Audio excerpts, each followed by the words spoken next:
എല്ലാവർക്കും വന്ദനം. അനുഗ്രഹിക്കപ്പെട്ട ഒരാഴ്ച ദൈവം നമുക്ക് തന്നുകൊണ്ടിരിക്കുന്നു. നാളെ കൂടി നമുക്ക് ജീസസ് എവരിഡേ ഈ ആഴ്ചയിൽ കേൾക്കാനുണ്ട്. ഈ ആഴ്ചയിൽ മുഴുവനും നമ്മൾ അപ്പോസ്തല പ്രവൃത്തി 15-ാം അധ്യായത്തിലൂടെ കടന്നു പോവുകയാണ്. അതായത് ആത്മാവിൽ ഒഴുകുന്നവരെയാണ് നമ്മൾ അപ്പോസ്തല പ്രവൃത്തിയിൽ കാണുന്നത്.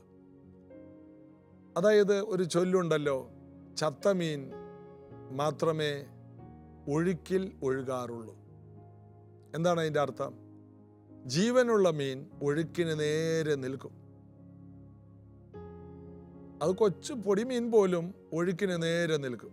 എന്നാൽ ചത്ത മീനാണെങ്കിൽ അത് ഒഴുക്കിൽ ഇങ്ങനെ ഒഴുകിപ്പോയിക്കൊണ്ടേയിരിക്കും. ഇതുപോലെ നാം ചത്തതല്ല, നാം ജീവനുള്ള ദൈവത്തിൻ്റെ വകയാണ്. അതുകൊണ്ട് നമുക്ക് ഏത് ഒഴുക്കുകളെയും നേരിടാൻ കഴിയും. അതാണ് ഈ മീനുകൾ കാണിക്കുന്നത്. അവർ ഒഴുക്കിന് നേരെ നിൽക്കും. ഒഴുകി വരുന്ന ആ ഒഴുക്കിന് നേരെ നിൽക്കുന്ന അവിടെ നിന്ന് വരുന്ന പലത് അവർക്ക് ഭക്ഷണമായി മാറും. ആ പ്രതികൂലം അവർക്ക് അവരുടെ ജീവിതത്തിൻ്റെ ഭാഗമായിട്ട് അനുഗ്രഹമായി മാറും. ഒഴുക്കുള്ള സ്ഥലത്തുനിന്ന് അവർ മാറി നിൽക്കാറില്ല. ദൈവം അവർക്ക് ഏത് ഒഴുക്കിനെ നേരിടാനുള്ള ഒരു ശക്തി കൊടുത്തിട്ടുണ്ട്. കാരണം അവർ വെള്ളത്തിൽ ജനിച്ചവരാണ്.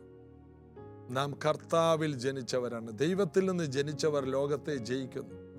അപ്പോൾ ലോകത്തിൻ്റെ ഒഴുക്കുകൾക്ക് ഒപ്പം ഒഴുകരുത്. ലോകത്തിലെ ഒഴുക്കിനെ എതിരെ നിൽക്കാൻ ജീവനുള്ള ദൈവമക്കൾക്ക് ശക്തി ദൈവം തന്നിട്ടുണ്ട്. ആ നിറവിൽ, ആ നിലയിൽ, ആ കൃപയിൽ നമുക്ക് ഒരുമിച്ച് ബലപ്പെട്ട് നിൽക്കാം, പ്രാർത്ഥിച്ച് ജയിച്ചു നിൽക്കാം. അപ്പോസ്തല പ്രവൃത്തി 15-ാം അധ്യായത്തിൽ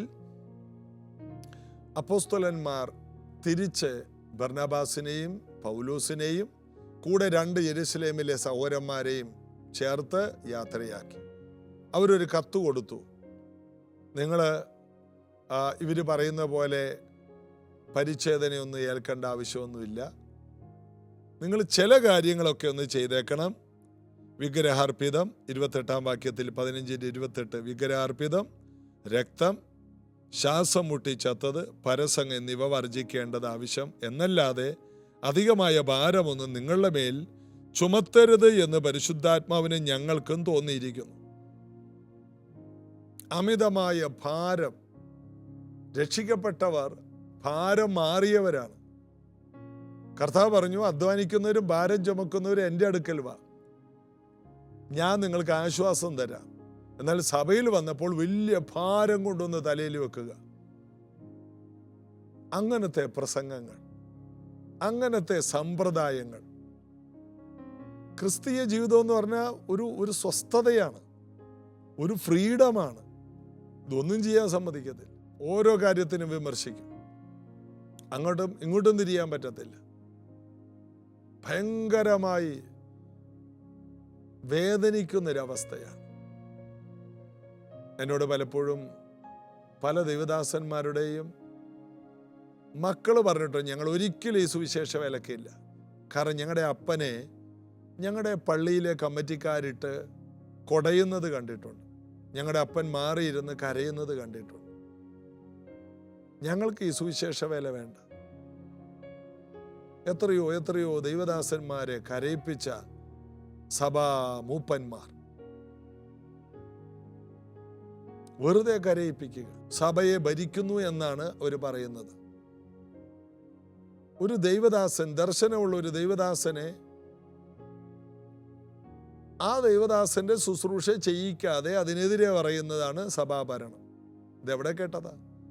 ഇതാ ഇവർ പറയുകയാണ്, യെരുശലേം സഭയിലെ മൂപ്പന്മാർ പറയാണ്, വലിയ ഭാരമൊന്നും നിങ്ങളുടെ തലയിൽ ഞങ്ങൾ കെട്ടിവെക്കുന്നില്ല. നിങ്ങൾ ഈ ജാതികളായിരുന്നപ്പോൾ ചെയ്തിരുന്ന കുറേ പരിപാടിയില്ലേ, ശ്വാസം മുട്ടി ചത്തത്, രക്തം, അതെല്ലാം നിങ്ങൾ ഉപേക്ഷിക്കണം. രക്തത്തോടുകൂടി ജീവികളെ ഭക്ഷിക്കുക. കാരണം രക്തത്തിലാണ് ജീവൻ അടങ്ങിയിരിക്കുന്നത്. അത് ചെയ്യരുത്. വിഗ്രഹാർപ്പിതങ്ങൾ ഉപേക്ഷിക്കുക, പിന്നെ പരസംഗം ഉപേക്ഷിക്കുക. ഇങ്ങനെയുള്ള കാര്യങ്ങളല്ലാതെ പരിച്ഛേദനയേറ്റ് ഒരു യഹൂദനായി തീരുക എന്നുള്ള ആചാരങ്ങളൊന്നും നിങ്ങൾക്ക് വേണ്ട. നിങ്ങൾ വന്നത് ജാതികളിൽ നിന്നാണ്. ജാതികളിൽ നിന്ന് വന്ന നിങ്ങളെ ക്രിസ്തു നിങ്ങളെ സ്വതന്ത്രരാക്കി. നിങ്ങൾ സ്വതന്ത്രരാണ്. ഇനിയും ഒരു നുകം കൊണ്ടുവന്ന് നിങ്ങളുടെ കഴുത്തേൽ വെക്കാൻ പള്ളി കമ്മിറ്റിക്കാർ നോക്കുന്നുണ്ട്. ഞങ്ങളതിനകത്തില്ല. ഇതാണ് അവർ പറയുന്നത്. ഞങ്ങളില്ല. അത് നിങ്ങൾ മൈൻഡ് ചെയ്യേണ്ട കാര്യമില്ല. അങ്ങനെ പൗലോസും ബർന്നബാസും കൊണ്ടുവന്ന കത്തും കൂടെ വന്ന ശീലാസും വേറൊരു സഹോദരനും അവിടെ അവരെ പ്രബോധിപ്പിച്ചു. കൂടെ വന്നവർ പ്രവാചകന്മാരായതുകൊണ്ട് വലിയ ശുശ്രൂഷകൾ ചെയ്തു. അവിടെ വായിക്കുന്നു 31-ാം വാക്യം, അവർ ഈ ആശ്വാസവചനം വായിച്ച് സന്തോഷിച്ചു. ഇവര് പേടിച്ചിരിക്കണേ, പരിച്ഛേദനയോ, യഹൂദനാകണോ, സ്വർഗത്തിൽ പോണി യഹൂദനാകണോ? ഒന്ന് ആലോചിച്ചു. എന്തൊരു വഴക്കാണ്! അതിൻ്റെ പേരിലുള്ള വഴക്കാണ്. പരിച്ഛേദനയാക്കണം. എന്നാൽ യൂദയും ശീലാസും പ്രവാചകന്മാരാകൊണ്ട് പല വചനങ്ങളാൽ സഹോദരന്മാരെ പ്രബോധിപ്പിച്ച് ഉറപ്പിച്ചു. ആ കാര്യമൊക്കെ അവരങ്ങോട്ട് മാറ്റിക്കളഞ്ഞു. സഭയോട് പറഞ്ഞു, നിങ്ങൾ ഈ പരിപാടിക്കൊന്നും നിൽക്കണ്ട. അപ്പോൾ ഉപദേശത്തിൻ്റെ കാര്യം പറഞ്ഞ് പല സഭകളിലും അടിയും വഴക്കും നടക്കുമ്പോൾ പ്രബോധിപ്പിക്കാൻ ആരെങ്കിലുമൊക്കെ ഉണ്ടെങ്കിൽ അവരെയൊക്കെ പ്രബോധിപ്പിച്ച് ബലപ്പെടുത്തുന്നതാണ് പരിശുദ്ധാത്മാവിൻ്റെ നടത്തിപ്പ് എന്നവിടെ പറഞ്ഞു. അതവരവിടെ ചെയ്തു. പിന്നെ നമ്മൾ വായിക്കുന്നത്, എന്നാൽ പൗലോസും ബർന്നബാസും അന്ത്യോക്യയിൽ പാർത്ത് മറ്റു പലരോടും കൂടി കർത്താവിൻ്റെ വചനം ഉപദേശിച്ചും സുവിശേഷിച്ചും കൊണ്ടിരുന്നു. സഭയിൽ ഉപദേശവും ദേശത്ത് സുവിശേഷവും ഒരുപോലെ പൗലോസും ശീലാസും ബർന്നബാസും എല്ലാം പൗലോസും ബർന്നബാസും അത് ബാലൻസ് ചെയ്തു. സഭയ്ക്കകത്ത് നല്ല ടീച്ചിങ്, വെളിയിൽ സുവിശേഷം. ഇത് രണ്ടും ഒരുപോലെ ഈ ദൈവദാസന്മാരെ കൊണ്ടുപോയി. പിന്നീട് 35-ാമത്തെ വാക്യം, കുറേ നാൾ കഴിഞ്ഞപ്പോൾ പൗലോസ് ബർന്നബാസിനോട്, നാം കർത്താവിൻ്റെ വചനം അറിയിച്ച പട്ടണം തോറും പിന്നെയും ചെന്ന് സഹോദരന്മാർ എങ്ങനെ ഇരിക്കുന്നു എന്ന് നോക്കുക. 35-ാമത്തെ വാക്യമാണ്. ഓരോ വാക്യങ്ങളും നമുക്ക് വിടാതെ ചിന്തിക്കേണ്ടതാണ്. ചിലത് ഞാൻ മാറ്റുന്നുണ്ട്. എല്ലാറ്റിലൂടെ നമ്മൾ കയറുന്നില്ല. പരിച്ഛേദന എന്നുള്ള ഓരോ വാക്യങ്ങൾ എടുത്ത് പറഞ്ഞില്ല. നമുക്കതിൻ്റെ ആവശ്യമില്ല. നമ്മൾ യഹൂദനും തമ്മിൽ യാതൊരു ബന്ധവുമില്ല. എന്നാൽ ഇന്നും നമ്മുടെയൊക്കെ സഭകളിൽ കയറിക്കൂടാവുന്ന സാധ്യതകളെ നമുക്ക് ഒന്ന് നോക്കണം. അതാണ് അവിടെ ഒന്ന് ചില സ്ഥലത്ത് നിന്നത്. ഇവിടെ ഇവർ ഫോക്കസ് ചെയ്യുന്നത് നോക്കിയേ. ഇവർ പോയ സ്ഥലങ്ങളിൽ അവിടുത്തെ സഹോദരങ്ങളൊക്കെ എങ്ങനെയുണ്ട് എന്ന് നോക്കണം എന്ന് അവർ തീരുമാനിച്ചു. നമ്മൾ പോയ വീടുകളിൽ അവരൊക്കെ ഇപ്പോഴും വിശ്വാസത്തിലാണോ? നമ്മൾ സ്നാനപ്പെടുത്തിയവരിപ്പോഴും കൃപയിലാണോ? നമുക്കൊന്ന് പോയി അവരെയൊക്കെ നോക്കണ്ടേ? പല രാജ്യങ്ങളാണ്. സ്വന്തം കയ്യിലെ പൈസ മുടക്കി ഇവർ യാത്ര ചെയ്യുകയാണ്. അവിടെ ചെന്ന് അവർ വിശ്വാസത്തിൽ തന്നെയാണോ? പഴയതിലേക്ക് പോയോ? നാം രക്ഷയിലേക്ക് നയിച്ച ഓരോ വ്യക്തികളുടെയും ഉത്തരവാദിത്വം നമുക്കുണ്ട്. നമ്മൾ ഇവരുടെ കണക്ക് കൊടുക്കേണ്ടവരാണെന്നാണ് എബ്രായ ലേഖനം 13-ാം അധ്യായത്തിൽ പറയുന്നത്.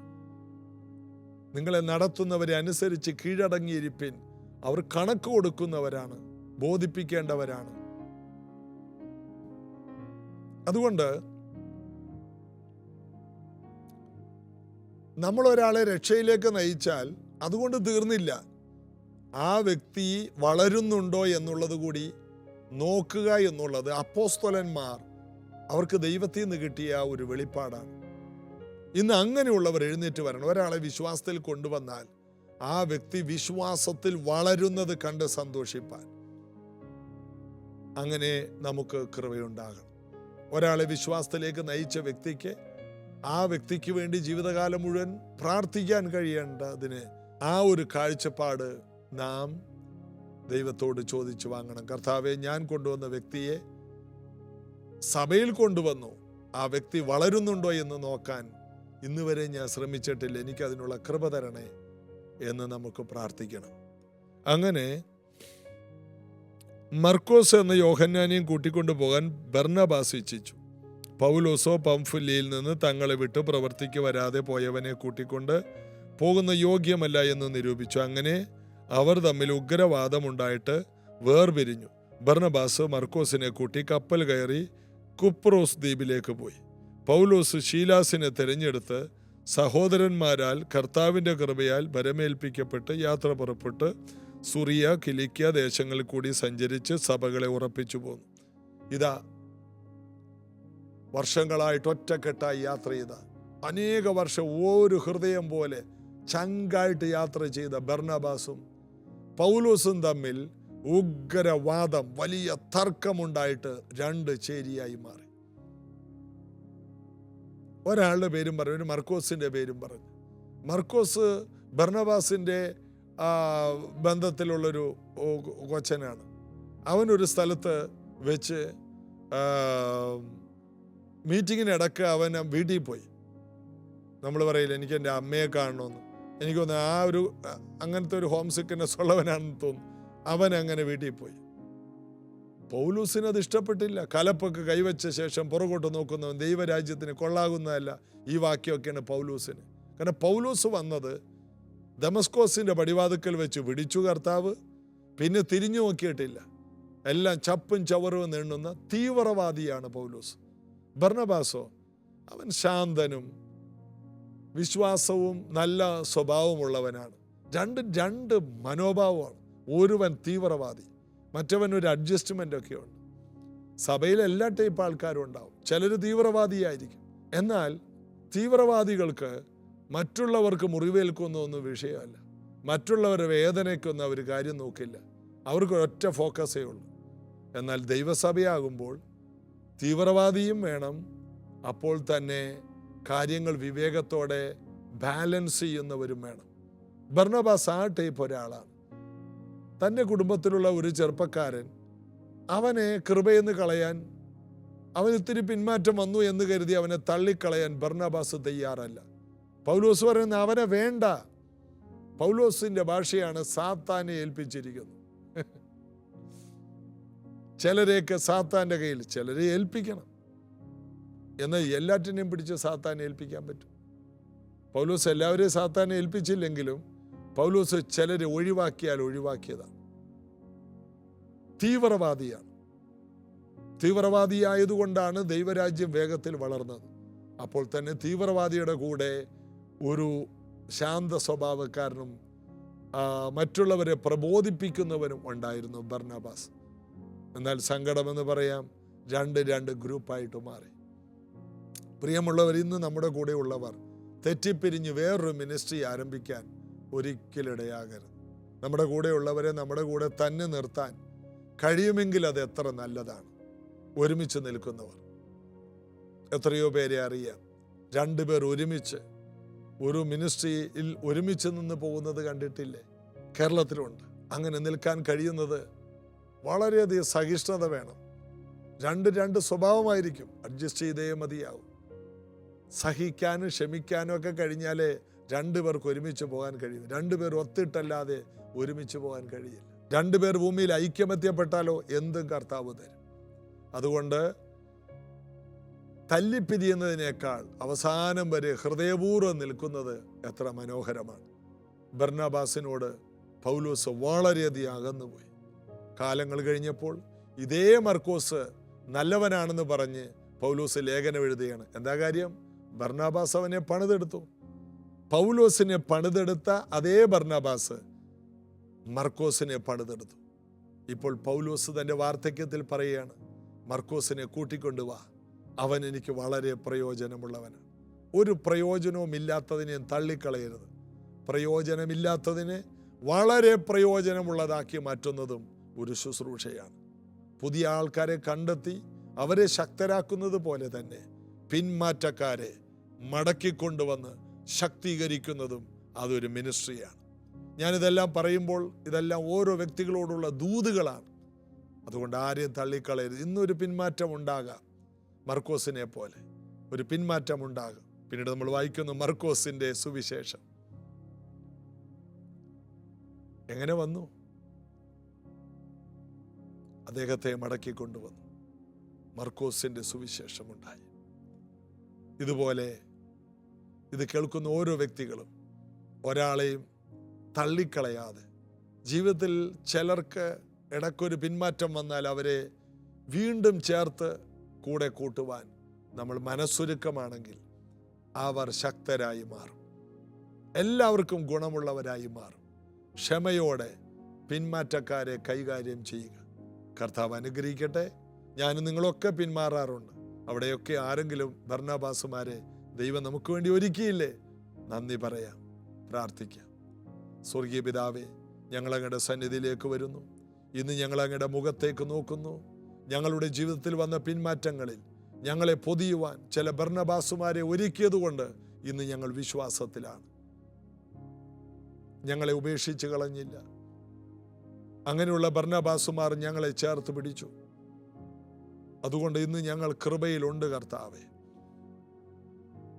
ഞങ്ങൾ ചെയ്ത എല്ലാ തെറ്റുകളും, ഞങ്ങളുടെ ജീവിതത്തിൽ വന്ന പിന്മാറ്റങ്ങളിൽ അവിടുന്ന് ഞങ്ങളെ തള്ളിക്കളഞ്ഞില്ല. അതുകൊണ്ട് ഇന്ന് ഞങ്ങൾ ഈ കൃപയിലുണ്ട്.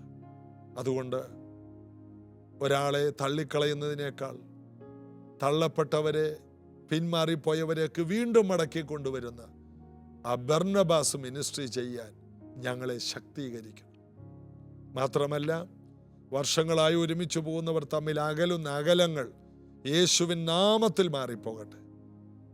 പൗലോസും ബർന്നബാസും അകന്നതുപോലെ ഈ സീസണിൽ ഞങ്ങളുടെ കൂട്ടത്തിൽ ആരും അകന്നു പോകാനിടയാകരുതേ.